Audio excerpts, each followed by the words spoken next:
Plusieurs rapports publiés depuis l'été pointent du doigt ce qui pourrait bien être le plus gros échec de François Hollande, l'inefficacité totale de la politique de lutte contre le chômage.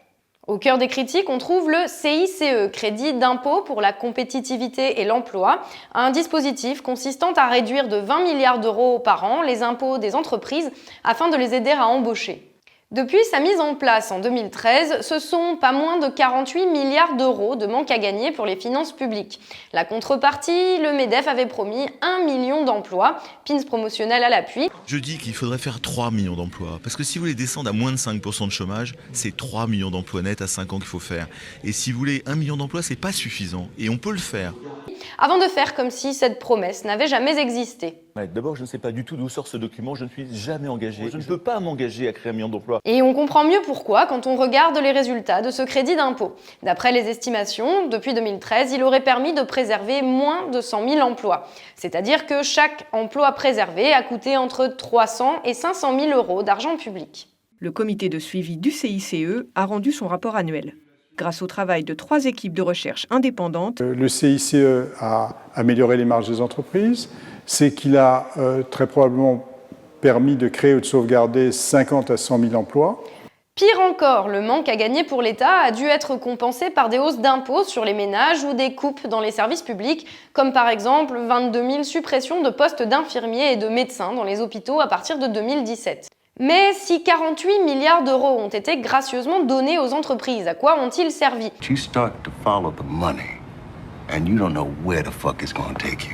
Ils ont permis d'améliorer les marges d'après le rapport. Ça signifie que les entreprises ayant bénéficié du CICE ont pu améliorer leur rentabilité.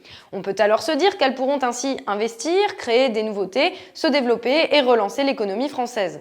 Sauf qu'en fait, l'investissement est toujours aussi bas. Il n'y a toujours pas d'embauche et le crédit d'impôt, imaginé pour soutenir les petites et moyennes entreprises en développement, a surtout bénéficié aux grands groupes. Il n'a pas, à ce stade, débouché sur une augmentation notable des investissements, ni des exportations, ni de la recherche-développement. Dans le même temps, on remarque que les dividendes versés par les entreprises bénéficiaires du CICE ont explosé, à tel point que la France est championne d'Europe des dividendes en 2015.